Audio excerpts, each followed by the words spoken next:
कारगिल युद्ध ਦੀ ਯਾਦ ਵਿੱਚ कारगिल विजय दिवस ਜ਼ਿਲ੍ਹਾ ਗੁਰਦਾਸਪੁਰ ਦੇ ਦੀਨਾਨਗਰ ਵਿਖੇ ਮਨਾਇਆ ਗਿਆ, ਜਿਸ ਵਿੱਚ ਐਂਟੀ ਟੈਰਰਿਸਟ ਫਰੰਟ ਇੰਡੀਆ ਦੇ ਚੇਅਰਮੈਨ ਮਨਿੰਦਰਜੀਤ ਸਿੰਘ ਬੱਟਾ ਨੇ ਖਾਸ ਤੌਰ ਤੇ ਸ਼ਿਰਕਤ ਕਰਦੇ ਹੋਏ ਜਿੱਥੇ ਇਸ ਯੁੱਧ ਵਿੱਚ ਸ਼ਹਾਦਤ ਦਾ ਜਾਮ ਪੀਣ ਵਾਲੇ ਸ਼ਹੀਦ ਜਵਾਨਾਂ ਨੂੰ ਨਮਨ ਕਰਦੇ ਹੋਏ ਸ਼ਰਧਾਂਜਲੀ ਦਿੱਤੀ, ਉੱਥੇ ਇਸ ਯੁੱਧ ਦੀ ਜਿੱਤ ਦਾ ਸਿਹਰਾ ਆਪਣੀਆਂ ਫੌਜਾਂ ਦੇ ਜਵਾਨਾਂ ਦੀ ਬਹਾਦਰੀ ਦੇ ਸਿਰ ਦਿੱਤਾ ਅਤੇ ਇਸ ਮੌਕੇ ਸ਼ਹੀਦਾਂ ਦੇ ਪਰਿਵਾਰਾਂ ਨੂੰ ਸਨਮਾਨਿਤ ਵੀ ਕੀਤਾ ਗਿਆ। ਇਸ ਮੌਕੇ ਪੱਤਰਕਾਰਾਂ ਨਾਲ ਗੱਲਬਾਤ ਦੌਰਾਨ ਬੱਟਾ ਨੇ ਜਿੱਥੇ ਭਾਰਤ ਦੇ ਤਿੰਨੇ ਸੈਨਾਵਾਂ ਦੀ ਜੰਮ ਕੇ ਤਾਰੀਫ ਕੀਤੀ, ਉੱਥੇ ਹੀ ਦੇਸ਼ ਦੇ ਪ੍ਰਧਾਨ ਮੰਤਰੀ ਨਰਿੰਦਰ ਮੋਦੀ ਦੀ ਵੀ ਤਾਰੀਫ ਕਰਦੇ ਕਿਹਾ ਕਿ ਨਰਿੰਦਰ ਮੋਦੀ ਨੇ ਜਦੋਂ ਪ੍ਰਧਾਨ ਮੰਤਰੀ ਦਾ ਅਹੁਦਾ ਸੰਭਾਲਿਆ ਸੀ ਤਾਂ ਉਦੋਂ ਮੋਦੀ ਨੇ ਪਾਕਿਸਤਾਨ ਨਾਲ ਭਾਈਚਾਰਕ ਸਾਂਝ ਵਧਾਉਣ ਦੀ ਨੀਅਤ ਨਾਲ ਪਾਕਿਸਤਾਨ ਦੀ ਫੇਰੀ ਲਗਾਈ ਸੀ, ਪਰ ਪਾਕਿਸਤਾਨ ਨੇ ਤੋਹਫੇ ਵਜੋਂ ਭਾਰਤ ਦੀ ਪਿੱਠ ਵਿੱਚ ਛੁਰਾ ਮਾਰਦੇ ਹੋਏ ਪਠਾਨਕੋਟ ਅਤੇ ਦੀਨਾਨਗਰ ਆਤੰਕੀ ਹਮਲਾ ਕਰਵਾਇਆ ਸੀ, ਜਿਸ ਤੋਂ ਬਾਅਦ ਪ੍ਰਧਾਨ ਮੰਤਰੀ ਮੋਦੀ ਨੇ ਕਦੇ ਵੀ ਪਾਕਿਸਤਾਨ ਦੇ ਨਾਲ ਅੱਜ ਤੱਕ ਕੋਈ ਗੱਲਬਾਤ ਨਹੀਂ ਕੀਤੀ।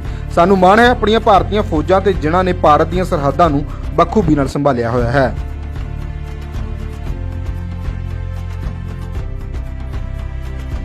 कारगिल ਦਾ युद्ध एक बड़ा भयानक युद्ध ਸੀ। ਉਸ ਵੇਲੇ ਮੁਸ਼ਰਫ ਸੀ ਰਾਸ਼ਟਰਪਤੀ ਉੱਥੋਂ ਦੇ,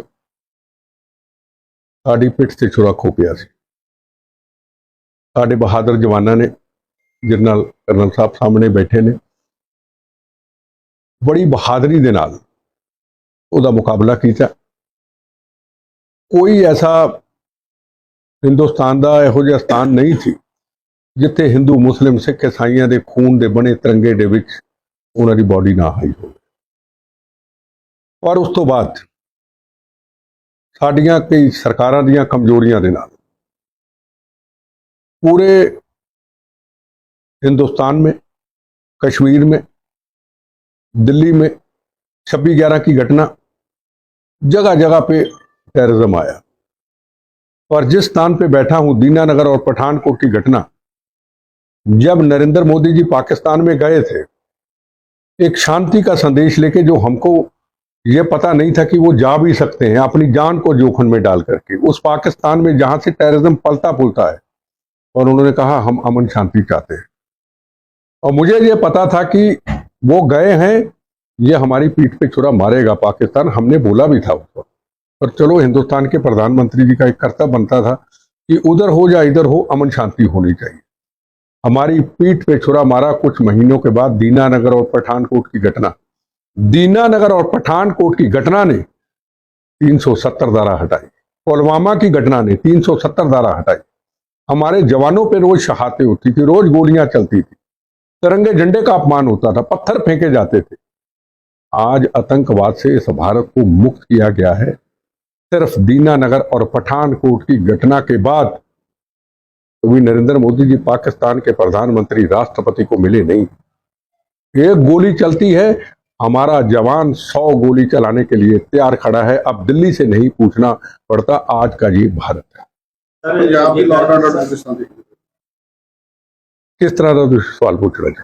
इस तरीके ना गैंगस्टरवाद पैदा हो गया, इंडियन रोज मर्डर हो रहे हैं, रोज कितने कितने गोली चल रही है। ये तैयार किसने किए थे पिछले 15 सालों में? हम पॉलिटिशियनों ने किए थे। हमारी गलतियों से पले पुले थे। 4 दिन में तो पले नहीं। ये गैंगस्टर, ये और कई ऐसी चीजें आज नहीं पली। ये पिछले 15 सालों में जो हम पॉलिटिशियनों ने राजनीति को एक धंधा बना लिया, अपने घर भरने शुरू किए। 36,000 बेगुनाहों की शहादत, हिंदू सिख 9 मास का रिश्ता, हिंदू सिख रोटी बेटी का रिश्ता, ठीक। कुर्बानियों के बाद हमने क्या कर्तव्य को पूरा किया? आज हमारी फोर्सेस, बीएसएफ के डीआईजी साहब सामने है, हमारी बहन सामने है। आज हमारी फोर्सेस मौत का कफन बांध करके, कड़क सर्दी, कड़क गर्मी के, बंदूक पकड़नी भी मुश्किल होती है, अपनी जिम्मेदारी को निभाते हैं। हमने जिम्मेदारी को क्या निभाया? यह सबसे बड़ा प्रश्न और सबसे बड़ा सवाल है। गैंगस्टर के बारे में अगर बात करेंगे, पंजाब पुलिस ने बहादुरी दिखाई है, गोली का जवाब गोली दिया है। कल मैं जवानों को मिलके आया, उनके शरीर पे गोलियां लगी, एक शुरुआत हो चुकी है। हमारी सीमाएं आज सुरक्षित हैं। ये आज का हमारा भारत है, हमारी फोर्सेस पूरा काम कर रही है।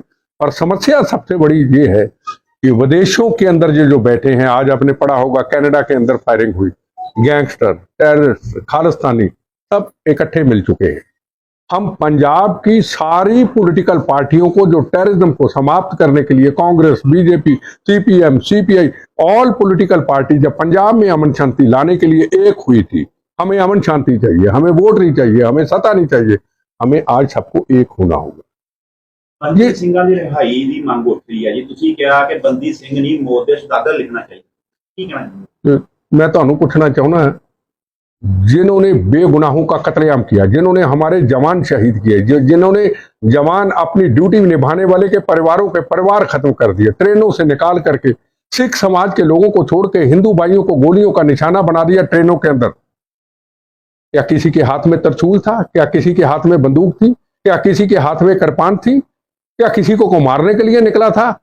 अपनी माँ के लिए, अपने पिता के लिए, अपनी पत्नी के लिए, अपने बच्चों के लिए सुबह रोटी कमाने निकला था और ट्रेनों बसों से निकाल करके उन गोलियों का निशाना बना दिया। उनको क्या कहेंगे? बंदी सिख कहेंगे? मौत के सौदागर कहेंगे? मैं सवाल पूछना चाहता हूं, अगर उसके बारे में कोई जवाब देता है मेरी बात का, उसको खुला चैलेंज करता हूं, खालिस्तान के मुद्दे पे बात कर ले। क्या कौन सा खालिस्तान चाहते हैं? मुद्दा तो खालिस्तान है। ये पठानकोट, ये बठिंडा, ये राजपुरा, ये खालिस्तान, ये खालिस्तान के मुद्दे पे बात कर ले। बंदी सिखों के बारे में कहना, ये बंदी सिख नहीं, ये मौत के सौदागर। आपने होर्डिंग लगाने हैं, हरमंदर साहब के बाहर लगाइए, आप गुरुद्वारा साहब के बाहर होर्डिंग लगाइए, कोई आपको मना नहीं करता, पर उस पर यह लिखिए ये मौत के सौदागर थे, इन्होंने बहनों के सुहाग उजाड़े थे, इन्होंने बच्चों को यतीम किया था, इन्होंने खून की नदियां बहाई थी, लिख दो। और जो हरमंदर साहब में हिंदू, मुसलमान, सिख, ईसाई दुनिया में आकर के नमस्तक करता है, पूरी दुनिया में सिख कौम किस लिए? यह सिख कौम सिखों के लिए नहीं है। यह दुनिया के बड़े इतिहासकारों ने कहा है, सिख कौम मानवता के लिए बनेगी, जिसमें हिंदू भी, मुसलमान भी, सिख भी, ईसाई थी, अपनी किरत कमाई, अपने खून पसीने की कमाई से नमस्तक करके गोलक में अपना योगदान देता है। इसलिए सिखी धर्म को प्रफुल्लित करने के लिए, जो मानवता का प्रतीक है, लंगर के लिए, एजुकेशन के लिए, सिखी स्वरूप को प्रफुल्लित करने के लिए, वो हम वकीलों को देंगे। मौत के सौदागरों को बचाने के लिए 1 घंटे की फीस लेता है वकील 20 लाख, आपके खून पसीने का पैसा। इसको क्या कहोगे? बंदी सिख। आज शहीद आजम भगत सिंह, इनको पता नहीं है, कहने वाले शहीद भगत सिंह की फोटो हटा दो, शहीद भगत सिंह आतंकवादी था, ये कहते हैं। भगत सिंह की तस्वीर आज पूरे हिंदुस्तान के कोने कोने पे जाता हूं, पंजाब कम होता हूं, हिंदुस्तान के गांव गांव में लोग बुलाते हैं, जहां भी गाड़ियों का काफिला निकलता है, भगत सिंह। सबने अपनी विरासत शहीदों ने भगत सिंह को दे दी। भगत सिंह अमर है, भगत सिंह आज भी हमारे दिल में है। क्या कहना चाहेंगे फिर जो बोल रहे हैं कि जो शहीद भगत सिंह जो है वो आतंकवादी है, इसकी तस्वीर जो है अजायब घर से हटानी चाहिए? इसके बारे में मैं कहता हाँ, मैं जवाब देता हूं। अजायब घर साहब, मेरा घर बिल्कुल पास है अजायब घर साहब, हम भी जाते थे, दिन में 2-2 बार जाके बैठ के उन योद्धों की तस्वीर देखते थे, उनके हथियार देखते थे। इन्होंने कौम के लिए नहीं, मजलूमों के लिए शहादतें कुर्बानी दी थी, उनके हथियार अभी भी वहां पे है। मौत के सौदागरों की जब तस्वीरें लगाई जाएं, उसमें भगत सिंह जी की तस्वीर हो, उसमें बंदा बहादुर जी की तस्वीर हो, उसमें महान हरि सिंह नलुआ, महाराजा रंजीत सिंह की तस्वीर हो, मैं कहता हूं बिल्कुल आप अजायब घर में मौत के सौदागरों की तस्वीरें लगा लीजिए। भगत सिंह, महाराजा रंजीत सिंह, जिनका काबुल कंधार तक राज था, उस वक्त मुगल भी कहते थे, मां कहती थी बच्चा सौ जा, हरि सिंह नलुआ आया फौज का जर्नैल, वहां उनके हटा करके सरकार को कहते कि नया अजायब घर साहब बना दो, एक मिनट बना दो, और उस अजायब घर में उन योद्धों की तस्वीर लगा दो, जो मौत के सौदागर हैं, उनकी तस्वीरें वहां लगा करके लिख दो ये मौत के सौदागर थे, ये कौम का अपमान किया था, लगा दो। हम क्या कहते मत लगाओ, पर उनका जो उन्होंने कर्म किए हैं, वो कर्मों के साथ जो उन्होंने मानवता के लिए कर्म किए, उन कर्मों के साथ तो मत जोड़ो। एक मिनट, मनिंदरजीत सिंह बिट्टा की सोच ਦਾ ਕੀ ਹੈਗਾ ਕਿ ਅੱਤਵਾਦੀਆਂ ਚ ਤੇ ਗੈਂਗਸਟਰਾਂ ਚ ਕੀ ਫਰਕ ਸਮਝਦੇ ਨੇ ਆਪਣੀ सोच का? देखो आज गैंगस्टर और टेररिस्ट एक हो चुके हैं, बड़ा सस्ता सौदा हो गया। 50,000 कीमत, 50,000 रुपया दो, मूसे वाले का कत्ल आपके सामने है, 50,000 दो, पूना से आदमी पकड़ो, बॉम्बे से पकड़ो, कहीं से पकड़ो, ये खतरनाक एक माहौल चल पड़ा। और इसकी तारे कनाडा में है। हमारी फोर्सेस तो पूरी ड्यूटी दे रही है, फोर्सेस ड्यूटी दे रही है, पॉलिटिकल पार्टियां ड्यूटी क्यों नहीं देती? हम बगैर वर्दी पे जिम्मेदारी निभाते हैं, जवानों के लिए शहीद हो जाते, परिवारों के लिए पूरे देश में जाते। हमें को राजनीति नहीं करनी, हम राजनीतिक नहीं है। बाकी पॉलिटिकल पार्टियां जिम्मेदारी क्यों ना उठाएं? हर चीज फोर्सेज की है कि फोर्सेज सब कुछ करे। नहीं, मैं पूछा फर्क की समझते हो? फर्क एक है, अब गैंगस्टर और टेररिस्ट एक हो चुके, खालिस्तानी ਜੇ ਗੱਲ ਕੀਤੀ ਜਾਵੇ ਤਾਂ ਪੰਜਾਬ ਸਰਕਾਰ ਨੇ ਕਿਹਾ ਹੈ ਗੈਂਗਸਟਰਾਂ ਨੂੰ ਮੁੱਖ ਧਾਰਾ 'ਚ ਲਿਆਉਣ ਦੀ। ਜਿਹੜੇ ਗੈਂਗਸਟਰ ਮੁੱਖ ਧਾਰਾ 'ਚ ਆਉਣਾ ਚਾਹੁੰਦੇ ਨੇ ਉਹਨਾਂ ਦੀ ਪੰਜਾਬ ਸਰਕਾਰ ਮਦਦ ਕਰੇਗੀ। ਫਿਰ ਬੰਦੀ ਸਿੰਘ ਜਾਂ ਫਿਰ ਅੱਤਵਾਦੀ ਜਿਹੜੇ ਮੁੱਖ ਧਾਰਾ 'ਚ ਆਉਣਾ ਚਾਹੁੰਦੇ ਨੇ, ਫਿਰ ਸਾਡੀਆਂ ਸਰਕਾਰਾਂ ਉਹਨਾਂ ਨੂੰ ਕਿਉਂ ਨਹੀਂ ਮੁੱਖ ਧਾਰਾ 'ਚ ਲਿਆਉਣਾ? देखो जी, ये सरकारों के क्या काम है, सरकार देखे। नहीं, मैं ਤੁਹਾਨੂੰ ਪੁੱਛਿਆ। मैं आपको कहता हूं, जिन्होंने बेगुनाहों का कत्लेआम किया है, जिन्होंने कानून को तोड़ा है, जिन्होंने मानवता को मारा है, उनके खिलाफ सख्त कार्रवाई होनी चाहिए। हम कानून को नहीं वो तो दोनों फिर आपने बराबर बोल दिया ना, आतंकवादी और गैंगस्टर। तो गैंगस्टर को तो बोल रही है मुख्यधारा में लाएंगे, लेकिन फिर उनको क्यों नहीं लाना चाहते? देखो, मैं आपको फिर कहूं, कानून अपना काम करे। जिन्होंने बेगुनाहों का कत्लेआम किया है, जिन्होंने बहन के सुहागों को उजाड़ा है, उनको सजाएं मिलनी चाहिए। सजा नहीं दोगे तो फिर और बनते जाएंगे। बेटा जी, कानून ने तो अपना काम किया है। बाकी 6 सालों से जेल में बंद पड़े हैं। जो भारतीय संविधान ने सजा दी है उनको, वो सजा भुगत चुके हैं। सजा भुगतने के बाद भी सरदार साहब मेरी बात मैं गल सुनना, मैं तुम्हारी गल का जवाब देना। मेरी गल पूरी। हाँ, बोलो तुम, मैं तुम जवाब देना। मैं कह रहा कि वो सजा भुगतने के बाद जेल के अंदर बंद ने, तीव्र राइट नहीं बनता जेल तो रिहा हो। अच्छा, तो जेड़े लोग शहीद हुए, कभी उनके घर में गए आप? न, मैं आपने सवाल पूछने का अधिकार है, मुझे सवाल पूछने का अधिकार नहीं। मैं आज शहीद, ये जो शहीद हुए आज, सरदार साहब मेरी बात गल सुनो। न, मैं तुसी मेरे सवाल का जवाब दो। मैं कह रहा कि भारत संविधान ने जो सजा दी है उन्होंने, वो सजा भुगत चुके हैं। कड़ी भारत ने सजा दी भुग चुके। दविंदर पाल भुल्लर जिसने दिल्ली में ब्लास्ट किया मेरे ऊपर, ऐदा नहीं मेरे नाल ऐदा नहीं गल कर सकते। मेरे नाल जे तुसी सिद्धा कह रहे, मैं खालिस्तान जिंदाबाद, तुसी कह रहे हो फिर जवाब दो जी। मैं ਤੁਹਾਡੀ को नौकरी करदा जवाब दिया, तुसी ਜਿਹੜਾ मैं ਤੁਹਾਨੂੰ कहना तुसी जवाब दियो। हर पीसी कर रहे हो ना, मैं चल रहा, तुसी मेनू सवाल का जवाब दियो ना। जिन्होंने 38 लोगों को दिल्ली में शहीद किया, उन विच ना बोले हो। बेगुनाह लोगों को मार दिया है ना, उसके लिए दविंदर पाल भुल्लर को फांसी की सजा हो जाती है, ठीक है ना। उसके बाद सारी पॉलिटिकल पार्टियां उनको बचा देती हैं। क्या वो क्या है, कातिल नहीं है? क्या वो कातिल नहीं है? उसको छोड़ दिया जाए क्या? छोड़ना या रखना हाँ, उनका काम है ना।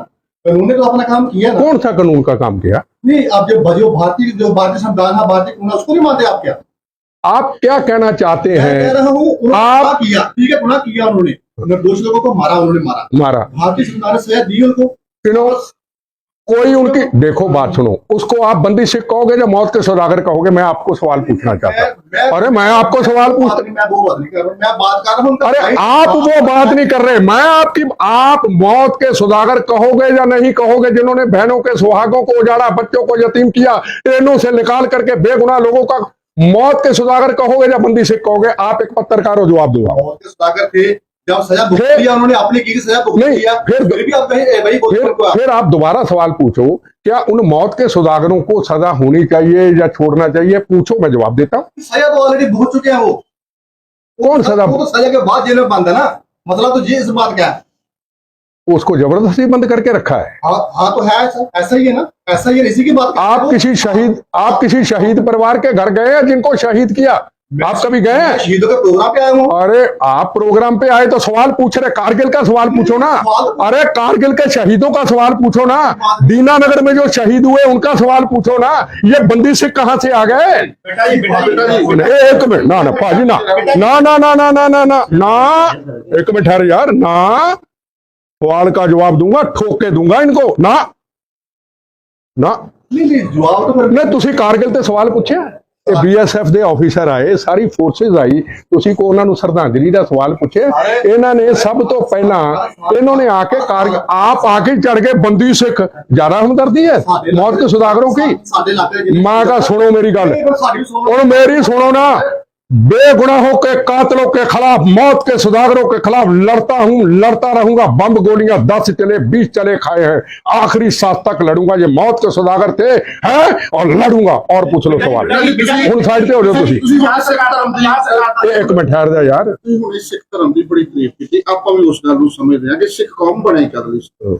ਸਿੱਖਾਂ ਦੀ ਸਿਰਮੌਰ ਸੰਸਥਾ ਜਿਹਨੂੰ SGPC ਕਿਹਾ ਜਾਂਦਾ, ਜਦੋਂ ਅਕਾਲ ਤਖਤ ਸਾਹਿਬ ਦੇ ਜਥੇਦਾਰ ਵੀ ਉੱਠ ਕੇ ਗੱਲ ਕਹਿੰਦੇ ਆ, ਉਹਨਾਂ ਦੇ ਕੇਸ ਲੜਨ ਦੀ ਗੱਲ ਕਰਦੇ ਆ, ਜਾਂ ਫਿਰ ਬੰਦੀ ਸਿੰਘਾਂ ਦੀ ਰਿਹਾਈ ਦੀ ਗੱਲ ਕਰਦੇ ਆ, ਉੱਥੇ ਫਿਰ ਕੀ ਸਟੈਂਡ ਰਹਿ ਜਾਂਦਾ ਕੌਮ ਦਾ ਤੇ ਤੁਹਾਡੇ ਵਰਗੇ ਲਈ? देखो एक बात सुनो, अकाल तख्त के जथेदार साहब हमारे सिर के ताज है, हमारी कौम के ताज है, हम उनके पैरों की मिट्टी भी लेंगे, ठीक है ना। अब अकाल तख्त के जथेदार साहब कहते पहले तो बात है कि मुझे उनके खिलाफ उनके बारे में बोलने का कोई हक नहीं, और जब एक ऐसा स्टेटमेंट आ जाए, एक तरफ जवानों की शहादत, एक तरफ कारगिल का दिवस, आज कारगिल दिवस के अंदर अगर हम आए हैं तो कौन थे ये जवान?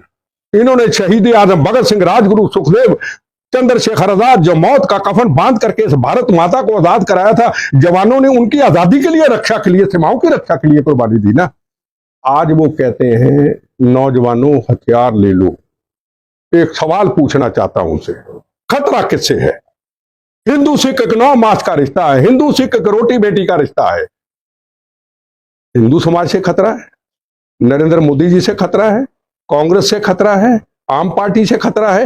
किससे खतरा है? जब हथियार नहीं किसी के पास, जब गोला बारूद नहीं, कि तरछूल नहीं, कृपान नहीं, हथियार किस लिए उठाओ? हम ये भी कह सकते हैं गुरु महाराज की पवित्र सिक्खी को प्रफुल्लित करो, महाराज रणजीत सिंह जी, हरि सिंह नलुआ के इतिहास को प्रफुल्लित करो, मानवता की रक्षा के लिए प्रफुल्लित करो। हम ये नहीं क्यों नहीं कहते हथियार पकड़ो? वाई हथियार पकड़ो? 1 घंटे की फीस वकील लेता है 20 लाख रुपया। ये जो कहते हैं ना सरदार साहब बंदी सिख, इनको कहना चाहता हूं, सबको कहना, मौत के सौदागर को बचाने के लिए जिन्होंने बहनों के सुहागों को जड़ा, जिन्होंने हमारे सुरक्षा जवान शहीद किए, एक टाइम की फीस 20 लाख रुपया लेता है। आम अगर टेररिस्ट विक्टिम, कोई शहीद जवान की पत्नी, शहीद परिवार का कोई व्यक्ति अगर केस लड़ना चाहे, सुप्रीम कोर्ट, हाई कोर्ट जाते जाते उसके पैर हाथ कांपने लग जाएंगे। कहां 20 लाख 1 घंटे का, और वो तो जो पेंशन का पैसा होगा अपने पति का, अपने पिता का, वो एक ही चक्कर, एक ही तरीक में लग जाएगा। सिमरनजीत ਸਿੰਘ ਮਾਨ ਜਿਹੜੇ ਨੇ ਉਹਨਾਂ ਨੇ ਐਮਪੀ ਬਣਨ ਤੋਂ ਬਾਅਦ ਸ਼ਹੀਦ ਆਜਮ ਸਰਦਾਰ ਭਗਤ ਸਿੰਘ ਬਾਰੇ ਟਿੱਪਣੀ ਕਰਨੀ ਸ਼ੁਰੂ ਕਰ ਦਿੱਤੀ। ਕਿ ਇੰਨਾ ਚਿਰ ਕਿਉਂ ਨਹੀਂ ਕੀਤੀ, ਜਾਂ ਇਹ ਕਰਨ ਦੇ ਪਿੱਛੇ ਮਕਸਦ ਕੀ, ਲਾਈਮਲਾਈਟ 'ਚ ਰਹਿਣਾ या फिर डिवाइड एंड रूल की नीति? देखो, मैं सिमरनजीत सिंह मान जी को हमें सीरियस नहीं लेना चाहिए, उम्र होगी। जो भगत सिंह जी के ऊपर कुछ बोल सकते हैं, टिप्पणी कर सकते हैं, जिसको दुनिया मानती है, जिसको हमारा पाकिस्तान दुश्मन देश भी उसको अपना आदर्श मानता है, तो मैं समझूंगा उनके बारे में कुछ कहने का कोई मतलब नहीं रहता। और हाँ, उनके कुछ लोगों ने, मैं आज अखबार में पढ़ा कि हरमंदर साहब में सेक्रेटरी साहब को कोई एक लेटर दिया है कि भगत सिंह जी की तस्वीर हटाई जाए। मैं कहता हूं तस्वीर हटा लो, तस्वीर महाराज रणजीत सिंह जी की भी हटा लो, तस्वीर जोधों की हटा के सरकार एक अलग अजैबघर साहब बना दे, उसमें लगा ले, और जहां बेगुनाहों के कातलों की मौत के सौदागरों को लिख करके, ये मौत के सौदागर थे, हमारे सबके खून पसीने की किरत कमाई का पैसा जो लंगर के लिए, जो सिक्खी समाज को प्रफुल्लित करने के लिए लिया गया, वो इनके लिए लगाया जाता। लिख दो, लगा दो। सरदार भगत सिंह नौजवान पीढ़ी के रोल मॉडल है। जो कोई भी व्यक्ति शहीद आजम सरदार भगत सिंह वर्गी पग भी बन लेता तो ਉਹਨੂੰ ਅੰਦਰੋਂ ਇੱਕ ਭਾਵਨਾ ਜਾਗ ਜਾਂਦੀ। बिल्कुल जाग। ਕੀ ਸਮਝਦੇ ਮੈਸੇਜ ਜਾਏਗਾ ਸਾਡੀ ਨੌਜਵਾਨ ਪੀੜ੍ਹੀ ਲਈ ਜਦੋਂ ਇੱਕ ਲੀਡਰ ਉੱਠ ਕੇ ਮੈਂबर पार्लियामेंट कहे कि ये नहीं, मेरी बात सुनो, ये गलतफहमी में इनको पता नहीं, भगत सिंह पंजाब के नहीं थे, भगत सिंह आज दुनिया में एक आदर्श है। मैं बताया ना, मैं पूरे देश में जाता हूं, इसमें हमारी पगड़ी पे दाग लग रहा है। इन्होंने हमारी पगड़ी पे दाग लगाया ये स्टेटमेंट देके। भगत सिंह हिंदू, मुसलमान, सिख, ईसाई का एक आदर्श थे, और आज भी अमर है, हमारे बीच में है। तो इन्होंने हमारी सिख कौम पे दाग लगाया। ये तो अकाल तख्त के जथेदार साहब को इसके ऊपर, गुरुद्वारा प्रबंधक कमेटी को इसके ऊपर एक्शन लेना है।